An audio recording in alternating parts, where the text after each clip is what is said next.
Okay, everybody, Geo-Rant 208, right after 207. It's about 11:13 CDT now. That truck, you hear that? He hit that bump a little hard. Yeah, I'm at the job site, obviously. We have a crossing here where pipe runs through, but the pipe gets flattened, and some of these truckers just barrel over it, even though the speed limit's like 10. Anyway, I digress. We're going to talk about stratigraphic control because I think it's important. This actually has two definitions in geology.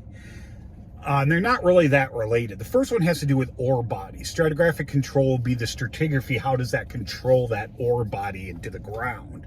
Like, should I use any sort of fault interpretations, or will standard planar cross sections work? If I can I extrapolate, strike, and dip, or is there a change in facies that might mess with this, or anything like that? That's not the one I'm going to focus on, because that's not really the one that most people use.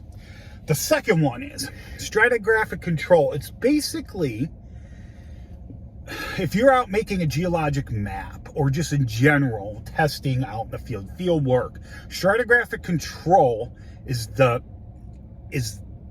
do I put this?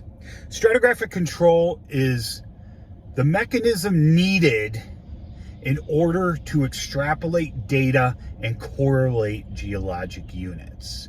I hope that made sense. Now let me elaborate on that.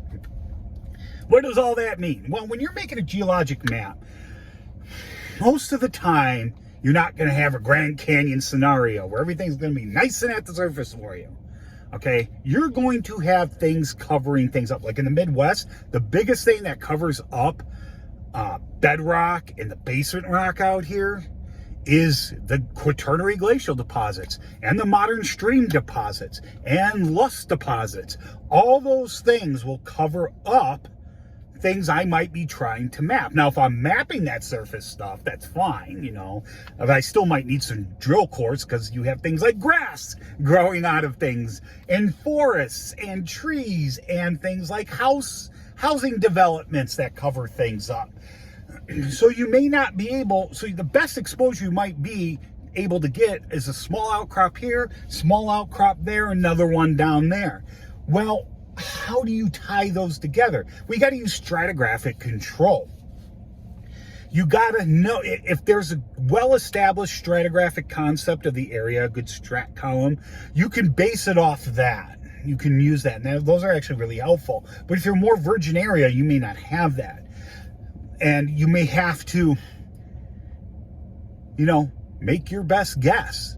Make a little hypothesis. And this is what happened with the Lake Superior sandstones. Now the Jacobsville group and the Oronto group, will leave the Cambrian part out of it, in the Upper Peninsula. Thwaites in 1911 did his geologic map of the south shore of Lake Superior in Wisconsin and a little bit into the Upper Peninsula of the sandstones.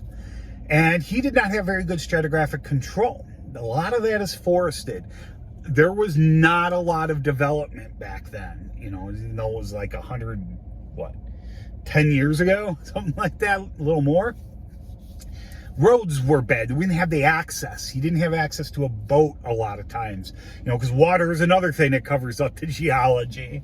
So he did the best he could with what he could do. And plus there weren't a lot of drill cores or water logs then. Those would start to come out in the 20s before the Great Depression. So he didn't have very good stratigraphic control, so he made some misinterpretations.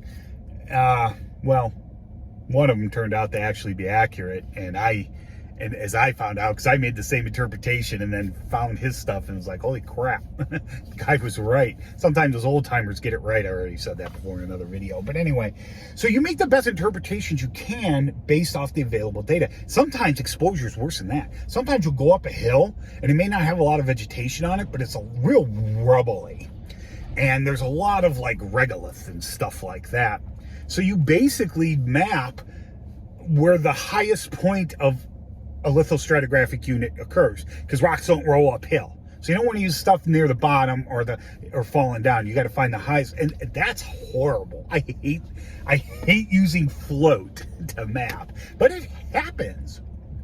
It really does. And this leads to things like misinterpreting the Pinocchio orogeny on the UP-Wisconsin border, stuff like that.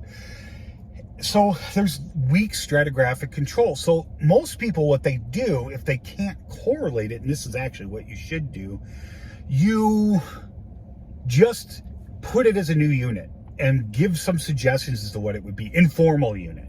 Don't go through the process of formalizing it, because it could be part of something else or nothing, and it actually could be. So you just kind of, say, okay, I have a sandstone here, or there's this anomalous, limestone knob here that doesn't occur anywhere else. You let other people know so they can do further work in the future, basically.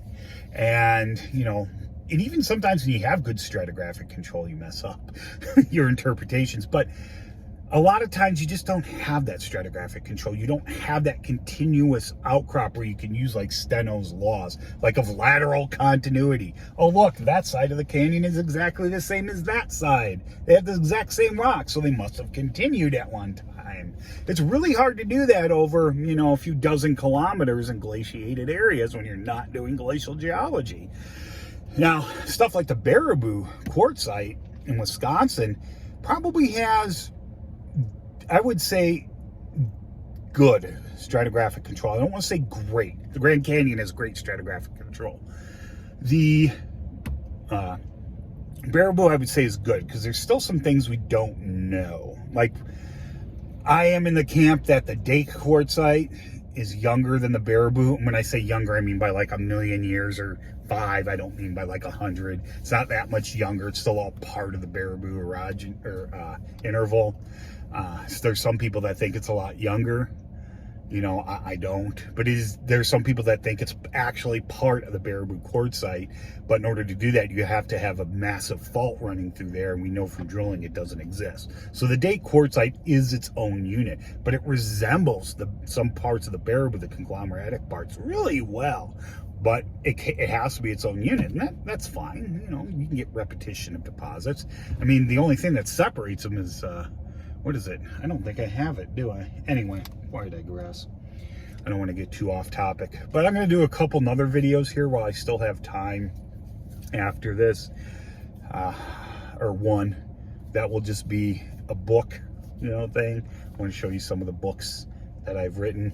Anyway, that's it. If you have any questions or comments, please leave them below, and I hope you learned something.